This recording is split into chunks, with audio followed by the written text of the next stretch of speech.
What is going on, my fellow Jets fans? Welcome to the latest episode of the New York Jets State of Mind podcast. My name is Malcolm Harper, aka MH Jets Fan 83. You can follow me on X, Instagram, and YouTube at MH Jets Fan 83, which is one word, all lowercase. You can find my podcast on Spotify, Apple Podcasts, iHeartRadio, and Amazon Music. This episode will also be posted on my YouTube channel at MHJetsFan83.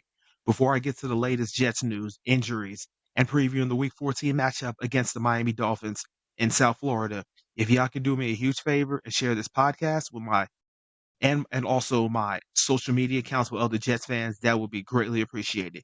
Now, with that said, let's get to the latest news and injuries.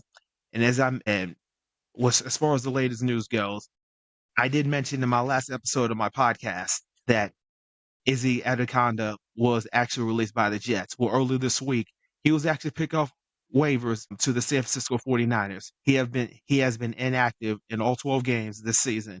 And we should have saw this from a block away. The writing was on the wall that he was not going to be on this team going forward. So it was good for him to actually get cut by the Jets, and he ended up getting a fresh start as well. So let's see what he can do with the opportunity that he has now that he's no longer with the Jets.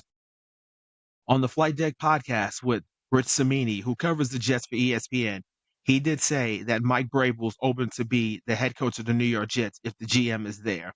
For me, and like I mentioned in my last episode of my podcast, I would much rather I would thinking about getting Mike Vrabel because Mike Vrabel has already been a success when he was a head coach of the Tennessee Titans. So let's see what that happens in the next few months. Now, another possible candidate that Jets could be the guy that used to play for the New York Jets, and we know him very well. His name's Aaron Glenn. So I would not mind for him to actually get a look as well too. I mean, we got nothing to lose. So now I'm also seeing reports online that Pete Carroll, that used to coach the Jets in 1994, wants to get back into coaching. I kind of got mixed feelings about that. So what if with all these head coaches that I've just mentioned, I would much rather have the GM in place anyway before we get the head coach. That's just me personally. Also, we already heard earlier this week that the owner Woody Johnson is not going to be the U.S. ambassador to the United Kingdom. Warren Stevens, is the billionaire investment banker, will be the next U.S. ambassador to the United Kingdom.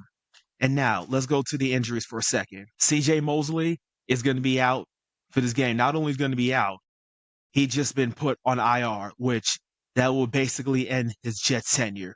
I mean, it was a great run for CJ Mosley, but with the new regime coming in, he's probably gonna be a cap casualty anyway. So Sauce Gardner and Brees Hall are both doubtful to play this game. So Sauce Gardner gonna be missing this game, and then hopefully Quantez Stiggers or Brandon Echols is probably gonna be starting in this place. But we'll see what happens with the starting lineups once the game rolls around on Sunday. And then Brees Hall, yeah, that was kind of iffy with his knee injury anyway. So yeah, so we're going to see Braylon Allen, Isaiah Davis, and the new running back that just got signed to the active roster. A three-man on powerhouse. So we'll see. We'll probably see like a running back by committee, but hopefully hopefully they'll do well on Sunday. So Olufashinu, Morgan Moses, Xavier Newman, Quantez Stiggers, and AVT are all questionable for the game as well. Alan Lazard, John Simpson, and Wes Sugarweiser are all full go in practice today, but we'll be able to actually go see them in action as well too. So let's get to this Sunday's game against the Miami Dolphins at Hard Rock Stadium in South Florida. According to ESPN Bet, the opening line number for this game was the Dolphins at -6.5, with the over/under at 45.5. Now, as I'm recording this podcast to you right now as we speak, the current line number right now is at -6, and the over/under is 44.5. Last week, even though the Miami Dolphins lost to the Green Bay Packers 30-17 on Thanksgiving night, Tua was still efficient. He was 37-46 for 365 yards and 2 touchdowns, even though the defense did not help him out because the Jets' run defense basically gave up 114 yards in the ground on 25 rushing attempts. That's 4.6 yards a carry, and the Jets' run defense is terrible anyway. So I expect the running backs of the Dolphins to have a field day in a bounce back game. On offense, the wide receivers of Jalen Waddle and Tyreek Hill are going to be running a track meet on depleted secondary now that Sauce is officially doubtful for this game. So in this game, I'm gonna see if the Jets have any fight left in them or have basically packed it up for the rest of the season and getting ready for the offseason and the 2025 season. Now, for my prediction of this game, I hate to say this, but I think it's going to be a bloodbath with the Dolphins covering the 6 and winning the game. I'm going to say 38-14. I just don't see the Jets having any shot to winning this game. Another double-digit loss this season is upon us once again. When will this ever end? And then if the Jets end up losing, they will officially be eliminated, and it will be 14 years and counting. So the life of a Jets fan. So let's just hope that once the last game of the season against the Miami Dolphins goes to triple to zeros, we will start the offseason and hopefully this new regime could go turn this around pretty quick because we already seen in the NFL that things could turn around in a split second. So let's just hope that the GM and the coach, whoever that's going to be, will be able to actually lead this team. So before I get on out of here, let me get to my favorite part of my podcast. And it's a new follower shout out. As I always said, I'm a man of the people on this show. Each new follower that follows me on X, Instagram, and YouTube, they will get a shout out. So with that said, I will give a shout out to my new follower on X. It's Jets Rag Fanatic. I would like to give a shout out to my new follower that's following on my YouTube page. Big shout out to Jets1969. I don't have any new followers on Instagram as I'm recording this episode.